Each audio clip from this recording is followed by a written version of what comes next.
Earth bans the Galactic Empire. You are not welcome here. Part 1. First contact, the morning sky over Washington, D.C. was clear and blue when they came. Without warning, without signals, 5 massive ships appeared in orbit around Earth. They were huge, each one bigger than the largest city on the planet.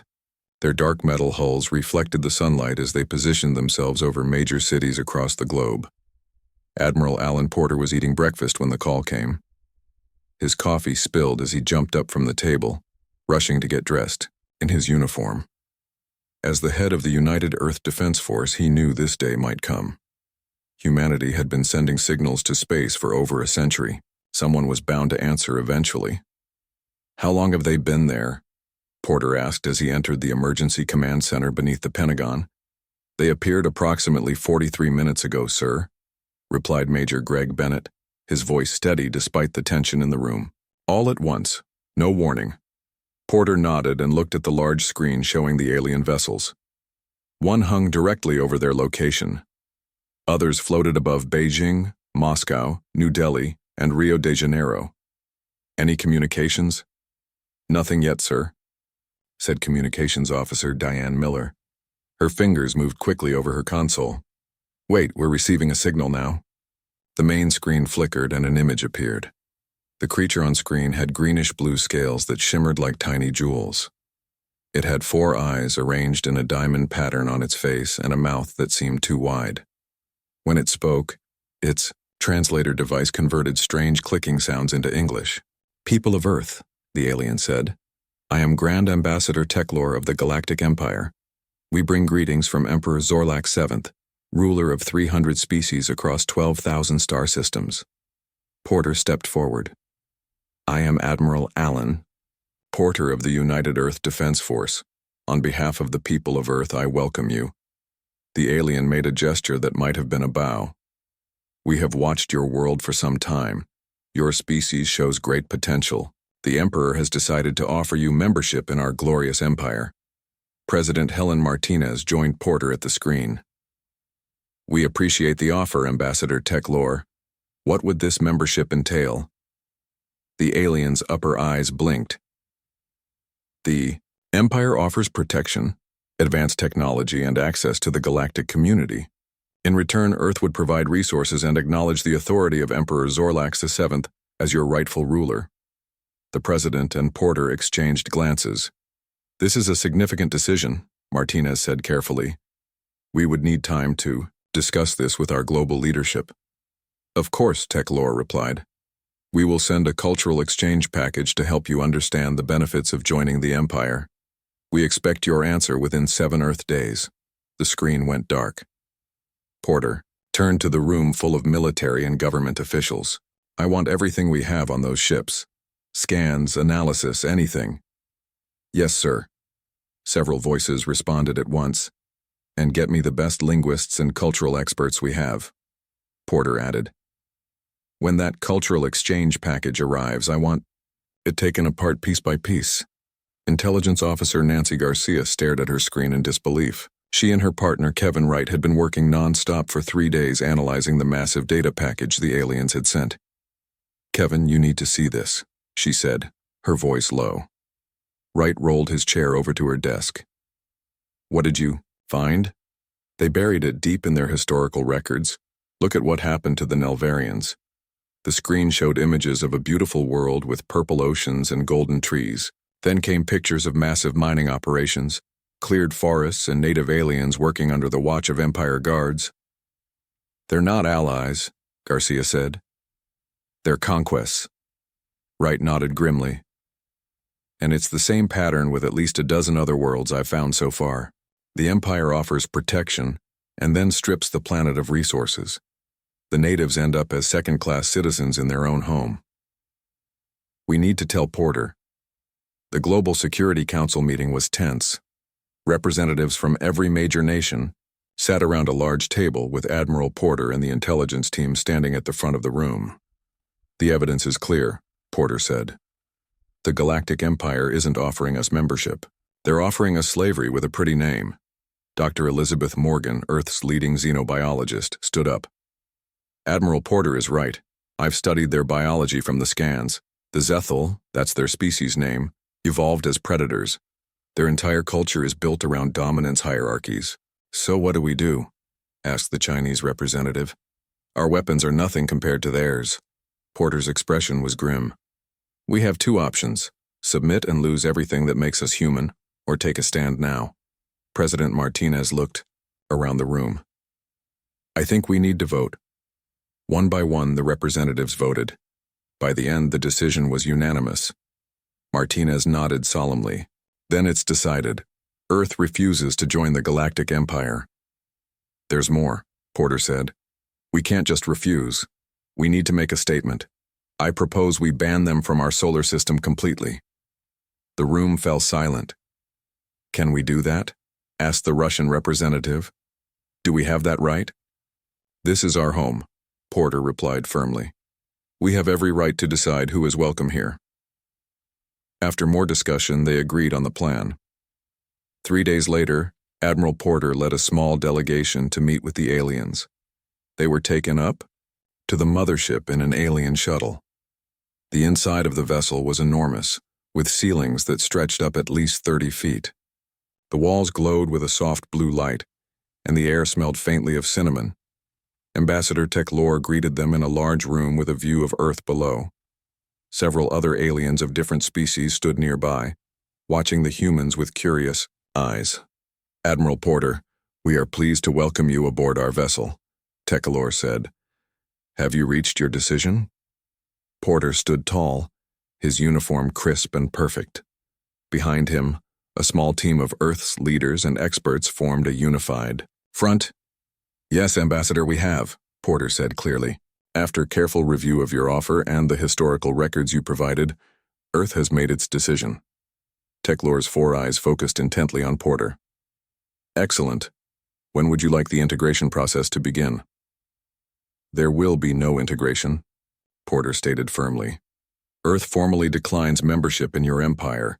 The alien scales changed color slightly, shifting to a darker blue. I see. This is unexpected. Perhaps you misunderstood the benefits. Porter raised his hand to stop the alien mid-sentence. We understood perfectly, and we have another message for Emperor Zorlax. He stepped forward, looking directly into all four of the alien's eyes. The people of Earth hereby declare that all Imperial vessels, representatives, and interests are banned from the Sol system, effective immediately. A murmur went through the alien observers. In simple terms, Porter continued, his voice ringing with authority, you are not welcome here. The shock on the alien faces was evident even across species barriers. Teclor's scales pulsed between colors. This is unprecedented, the ambassador said finally. No world has ever refused the Empire's generous offer. Then consider us. The first, Porter replied, but not, I suspect, the last. You do not understand what you are doing, Teclor said, his translator giving his voice a dangerous edge. The Empire is not accustomed to refusal, and humanity is not accustomed to threats, Porter countered. We will defend our home. With what? Another alien asked, stepping forward. This one had tentacles instead of arms. Your technology is primitive. Your weapons would not even scratch our smallest vessels. Dr. Morgan smiled slightly. You might be surprised at what humans can do when backed into a corner. Porter nodded to his team. We're done here. Please return us to Earth. As they left, Teclor called after them. The Emperor will not be pleased. Porter turned back one last time. That's not our problem. Little did the humans know that their defiance had just set in motion events that would change the galaxy forever. The Empire would return, and when they did, Earth would need to back up their bold words with action. But for now, as the shuttle carried them home, Porter felt a strange mix of pride and fear. Humanity had taken its first real step into the galactic community, not with a handshake, but with a firm push back against those who would conquer them. Earth had spoken. Now they needed to prepare for the consequences. 6 months passed without a sign of the Galactic Empire. The initial fear that followed Earth's bold stand gradually turned into an uneasy calm. But nobody believed the Empire had simply accepted humanity's refusal. Admiral Alan Porter stood by the window in his office, looking out at the new defense platforms being built in orbit. Earth had been busy during these months of peace. "Admiral, Dr. Morgan and Mr. Jackson are here to see you," his assistant said over the intercom. "Send them in," Porter replied. Dr. Elizabeth Morgan entered first, her dark hair pulled back in a tight bun. She carried a tablet filled with notes and diagrams. Behind her walked Paul Jackson, a tall man with glasses and hands that seemed more comfortable building things than shaking others' hands. "Please tell me you have good news," Porter said as they sat down. Morgan smiled. "We've made progress. The small piece of alien tech we managed to scan during the meeting has given us some insights into their shield systems." Jackson nodded eagerly. "We think we can disrupt their energy patterns, at least temporarily. It's not much, but it might give us a few seconds of advantage in a fight." "A few seconds could mean everything," Porter said. He looked at the reports on his desk. "The Mars colony is asking for more defenses. They're worried they'll be the first target if the Empire returns." "How many people are up there now?" Morgan asked. "Almost 10,000, Porter answered. "Not enough to survive on their own if Earth falls." Jackson pushed his glasses up. "Then we better make sure Earth doesn't fall." The meeting was interrupted by an urgent call. Major Greg Bennett's face appeared on the screen, his expression grim. "Admiral, we're detecting multiple objects entering the solar system. They just appeared near Neptune's orbit." Porter's back straightened. "How many?" "At least 15 large vessels, sir. 3 times the size of the fleet that came before." "Sound the global alert." "I'm on my way," Porter said, already moving toward the door. He turned back to Morgan and Jackson. "Get your device ready. We might need it sooner than we thought." The USS Defender, Earth's first true space battleship, moved into position near Jupiter's orbit.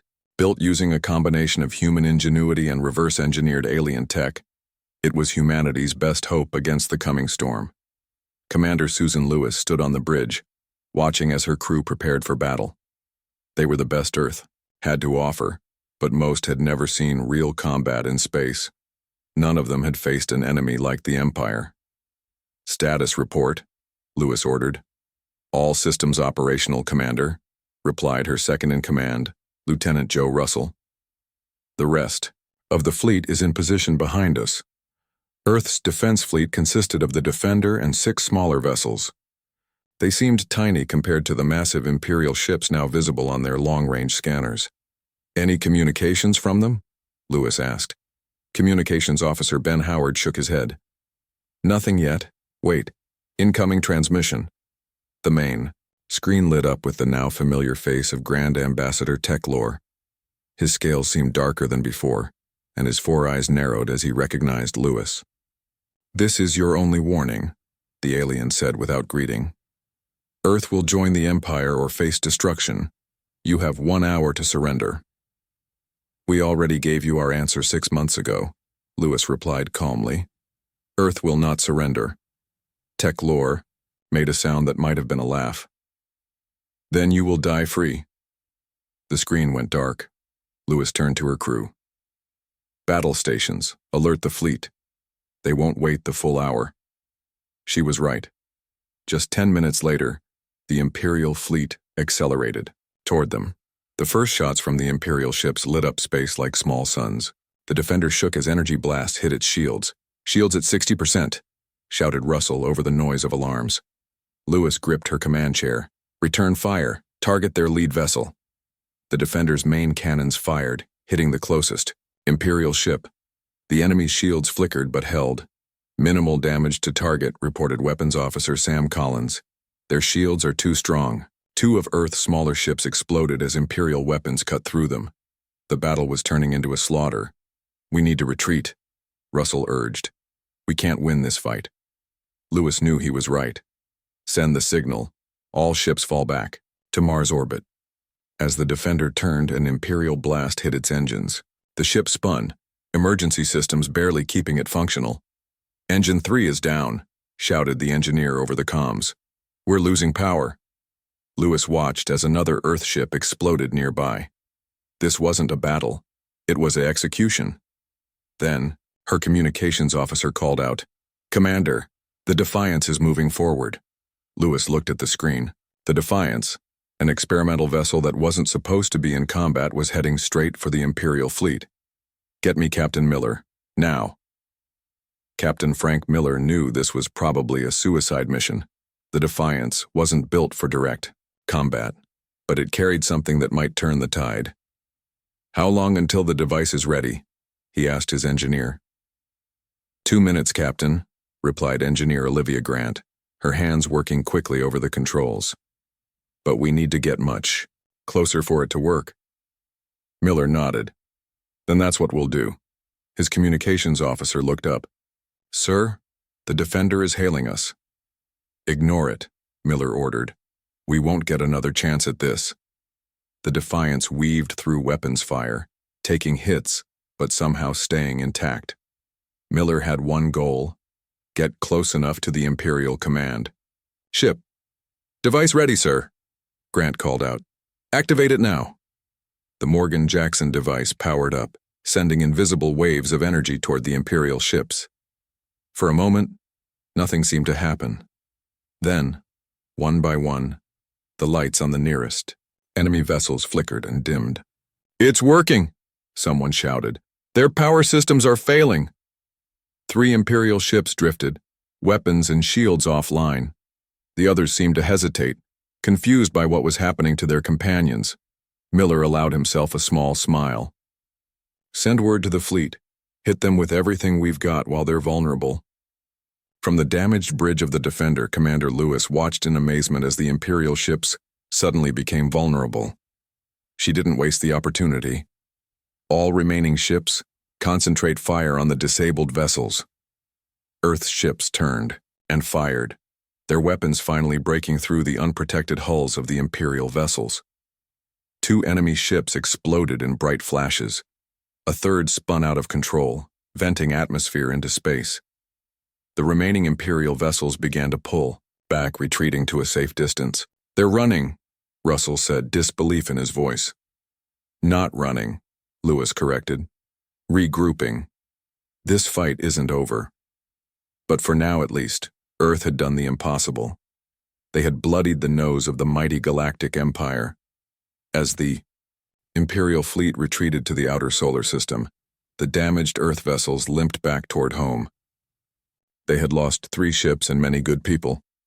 The Defiance was badly damaged but still intact, its experimental device having proven its worth. Lewis opened a channel to Captain Miller. "I should have you court-martialed for disobeying orders." Miller's tired face appeared on screen. "Yes, ma'am." "Instead, I think we'll be naming a medal after you," she added with a small smile. "Save the medal," Miller replied.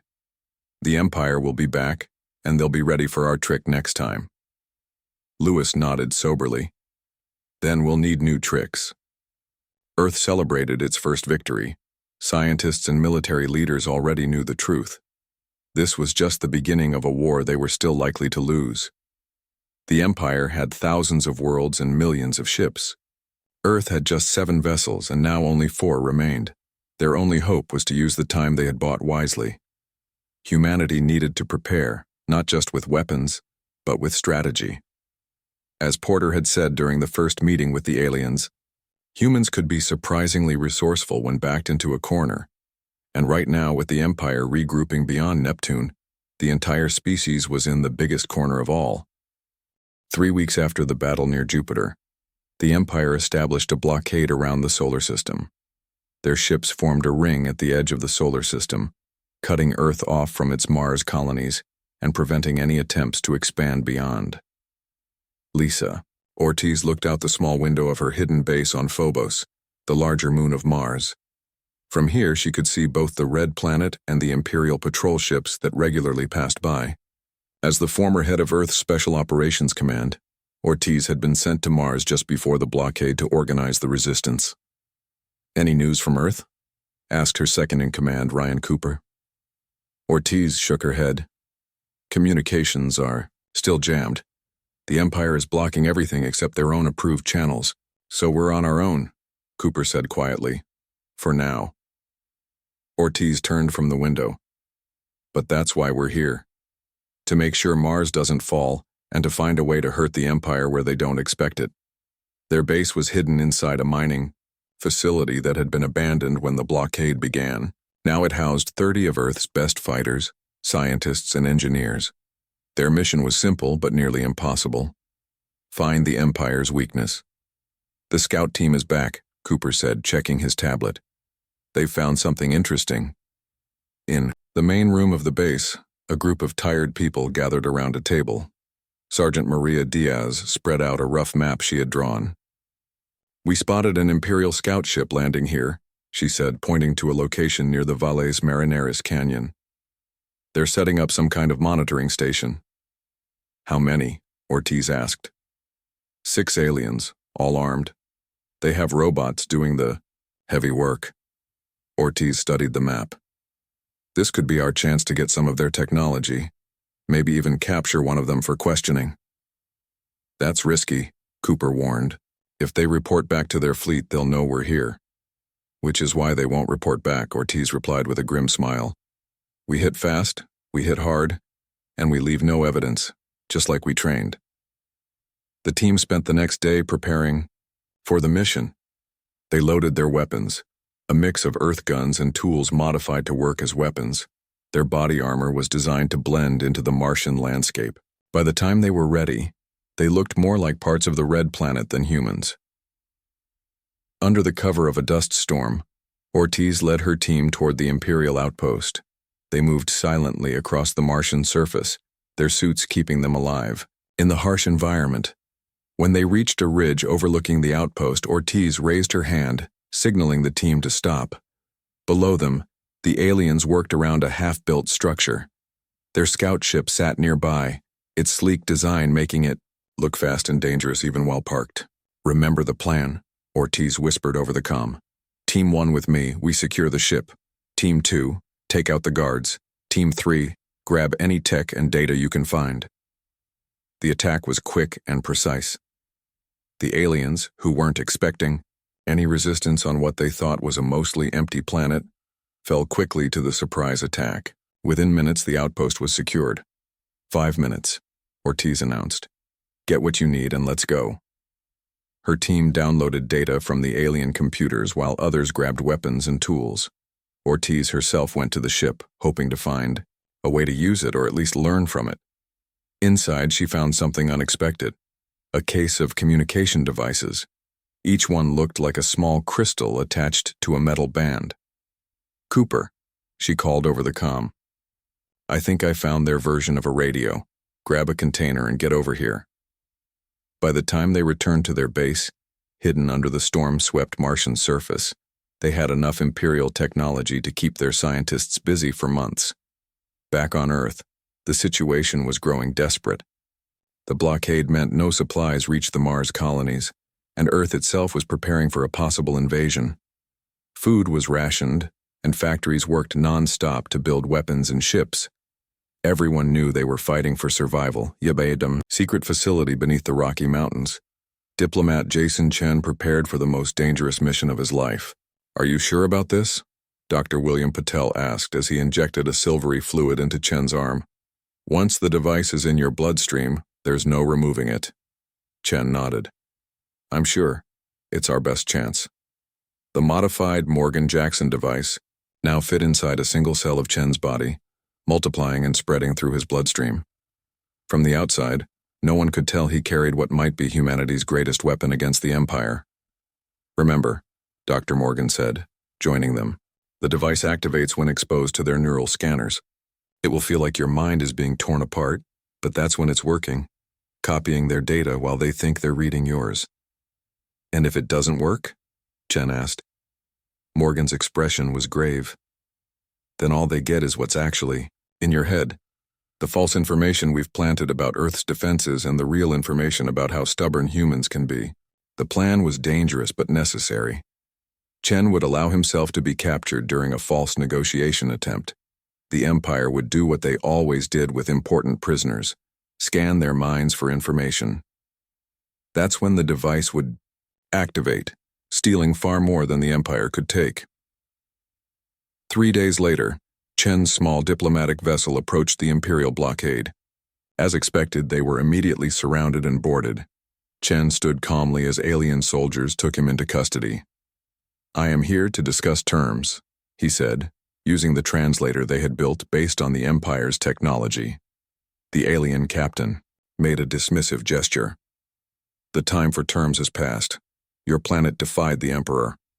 Now you will serve as an example." Chen was taken aboard the Imperial command ship and brought before none other than Grand Ambassador Teklor himself. "The human wishes to negotiate," the captain reported. Teklor's 4 eyes focused on Chen. "Negotiations require leverage. You have none."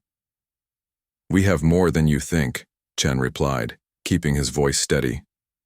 The ambassador made a sound that might have been a laugh. "Soon we will know exactly what you have. Prepare the scanner." Chen felt a moment of fear as they strapped him into a chair and attached cold metal devices to his head. This was the moment all their planning had led to, and the moment everything could go wrong. The machine hummed to life. Pain shot through Chen's body as the Imperial technology reached into his mind. He screamed, unable to hold back. But mixed with the pain was a strange feeling of triumph. He could feel the device in his blood activating, reaching out through the alien technology, establishing connections, copying data. Alarms suddenly blared throughout the room. The aliens rushed around trying to shut down the scanner. "What is happening?" Teklor demanded. "Unknown, Ambassador," one of the technicians replied. "The scanner it appears to be overloading." Chen smiled through the pain. "You wanted to see what's in my head? Here, take it all." The room plunged into darkness as the ship's power flickered. When emergency lights came on, Chen was already moving.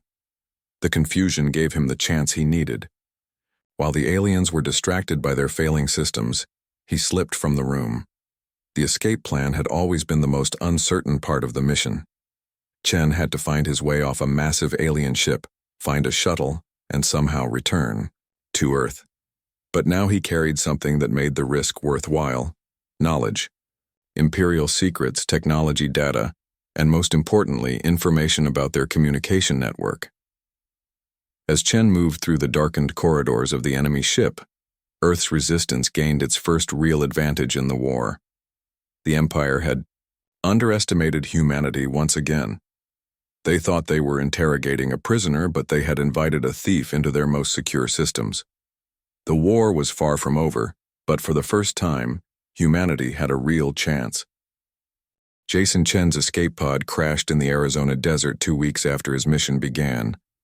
Search teams found him unconscious but alive, his body weak from his ordeal, but his mind intact. More importantly, the data stored in the modified Morgan Jackson device had survived. Admiral Porter stood in the research lab beneath Mount Cheyenne, watching as Dr. Patel extracted the information from Chen's bloodstream. The diplomat lay on a bed nearby, recovering from his dangerous mission. "How much did he get?" Porter asked. Dr. Patel's eyes were wide with excitement. "More than we hoped for. Their entire communication framework, star maps, ship designs, and, best of all, the location of their central communication hub." "Where is it?" "Proxima Centauri," Patel replied. "The nearest star system to ours. They built it there after they found us, as a way to control this sector." Porter studied the display showing the stolen Imperial data.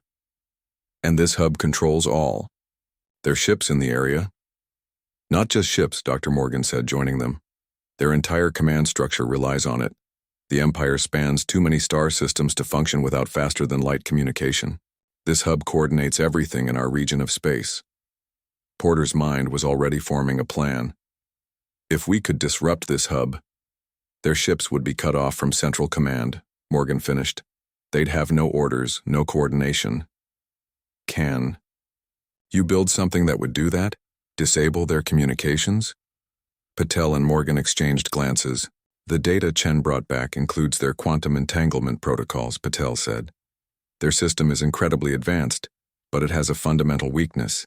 When actively transmitting, it can't be properly shielded. Give me a team of our best people, Morgan said firmly. We'll build a disruptor. Porter nodded. You have 1 week. 5 days later, Captain Nicole Davis stood on the bridge of the USS Liberty, Earth's newest stealth ship.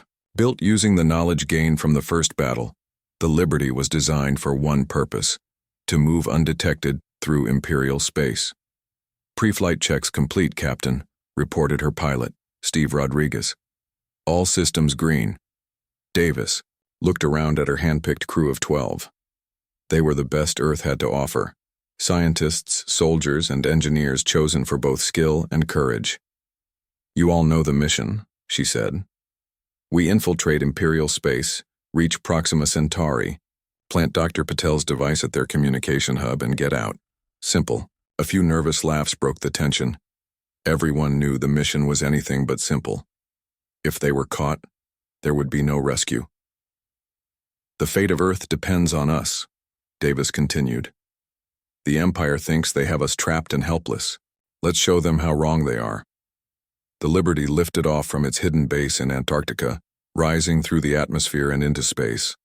Alongside it were 2 other stealth ships, the Freedom and the Independence. Each carried a copy of Patel's device in case 1 or even 2 of the ships failed to reach the target. As they cleared Earth's orbit, Davis gave the order to activate the stealth systems. The ships' hulls changed color, becoming almost invisible against the blackness of space. Their engines ran silent, using a modified version of Imperial technology to move without detection.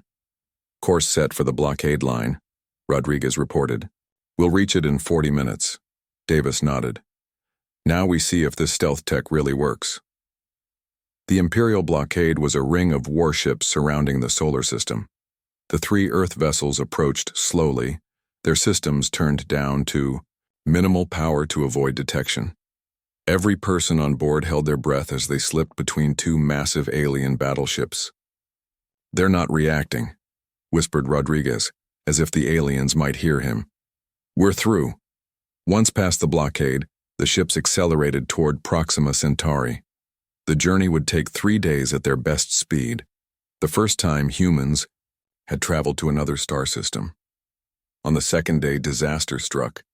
The Freedom's stealth system failed, revealing its position to Imperial sensors. Within minutes, alien patrol ships converged on it. They've been spotted, Davis said, watching on long-range sensors. Should we help them? Her second-in-command, Lieutenant Laura Phillips, shook her head. We can't. The mission comes first. They watched helplessly as the Freedom engaged the Imperial patrol ships, fighting bravely but hopelessly outnumbered. It managed to destroy 2 enemy vessels before being torn apart by alien weapons. They knew the risks, Davis said, her voice tight with emotion. Just like we all do, she turned to her crew. Maintain course and speed. We have a job to finish. Proxima. Centauri glowed red in the view screen as the Liberty and Independence approached their target. The Imperial Communication Hub was a massive structure floating in orbit around the star, gathering energy from its heat and light. I count 20 defense ships, Rodriguez reported, and hundreds of smaller craft. The hub itself has heavy shields. We'll never fight our way through that, Phillips said. Davis smiled grimly. We're not going to fight. We're going to trick them. She turned to her communications officer. Send the signal to the Independence. It's time for the distraction. The Independence broke away, heading toward the far side of the hub. Its stealth systems deactivated, and it began broadcasting Imperial distress signals stolen from Chen's data. The reaction was immediate. Most of the defense ships moved to intercept what they thought was a damaged Imperial vessel. Now, Rodriguez, take us in fast. The Liberty shot forward, still cloaked, heading straight for the hub while its defenders were distracted.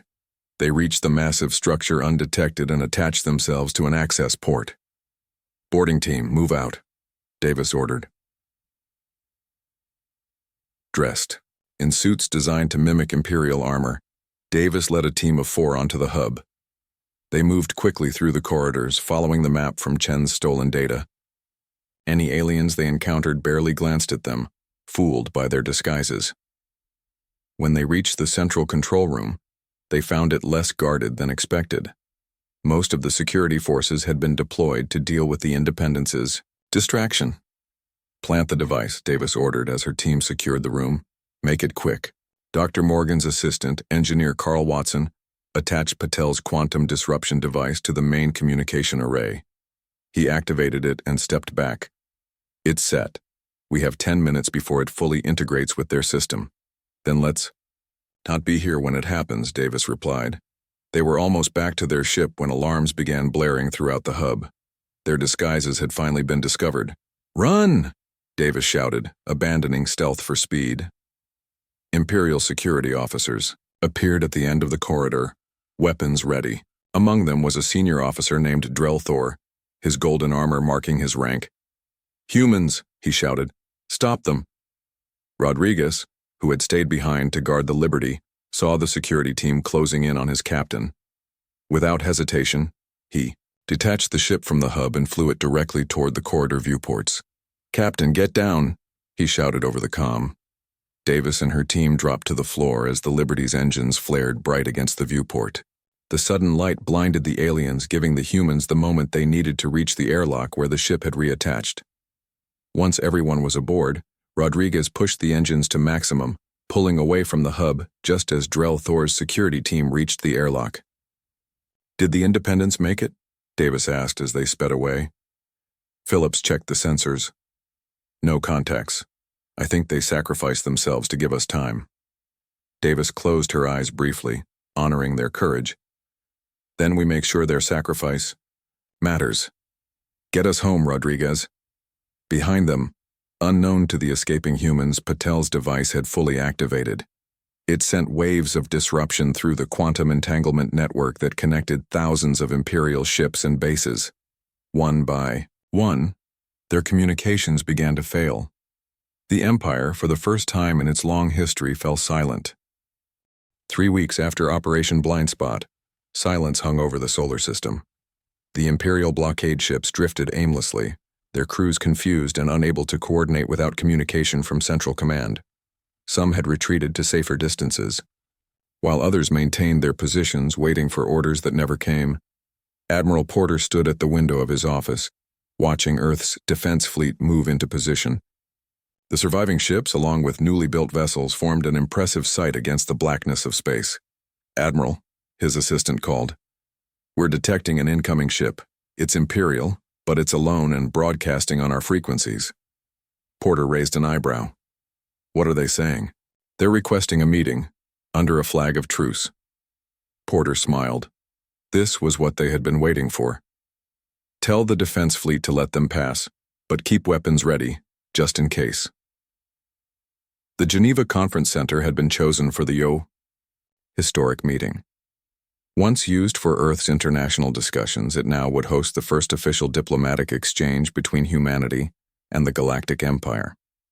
Porter, now serving as Earth's military representative, sat at one side of a large oak table.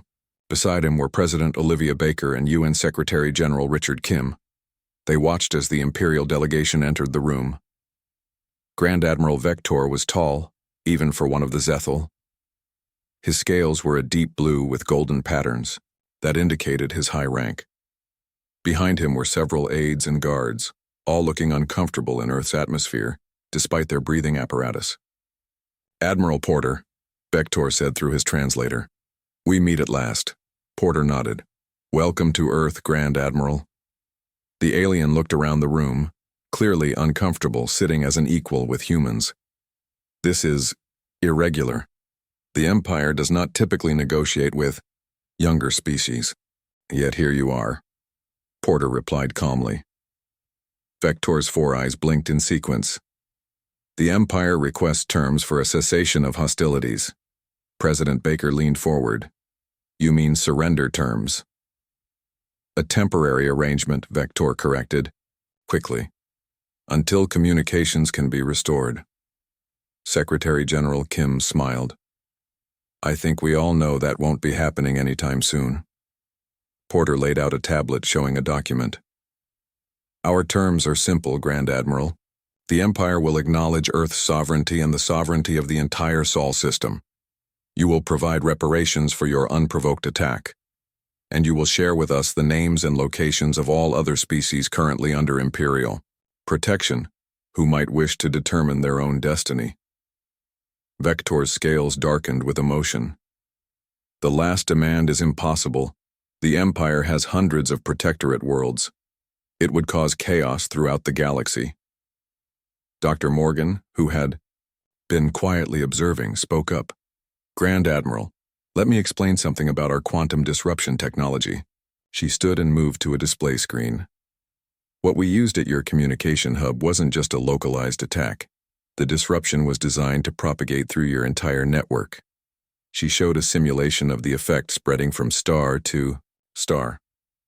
We can extend the communication blackout indefinitely. Currently, it only affects this sector of space, but with a few adjustments, we could potentially disrupt the entire Empire's communication abilities. Vector's aides whispered urgently to him. The Grand Admiral's scales pulsed between colors as he considered the implications. You would destroy thousands of years of order and stability, he said finally. We would give freedom to thousands of worlds that never asked to be protected, Porter countered. The room fell silent as Vector considered his options. Finally, he nodded. I will agree to your terms, with one condition. Safe passage for all Imperial citizens who wish to return to their homeworlds. Agreed, Porter said. Within hours, the treaty was signed. Grand Admiral Vector, acting with emergency powers in the absence of communication with Emperor Zorlax VII, officially recognized Earth's independence and sovereignty. In the years that followed, Earth established contact with dozens of formerly subjugated worlds. Many of them, inspired by humanity's example, declared their own independence from the crumbling empire. Together, they formed the Allied Free Worlds, a coalition based on mutual respect rather than dominance. Earth's technology advanced rapidly, combining human ingenuity with knowledge shared by grateful former Imperial subjects. Humanity spread throughout the stars, not as conquerors but as explorers and friends. The story of the small blue planet that stood up to the mighty Galactic Empire became legendary. Throughout the galaxy, people told their children about Earth, the world that dared to say you are not welcome here, and changed the course of galactic history forever.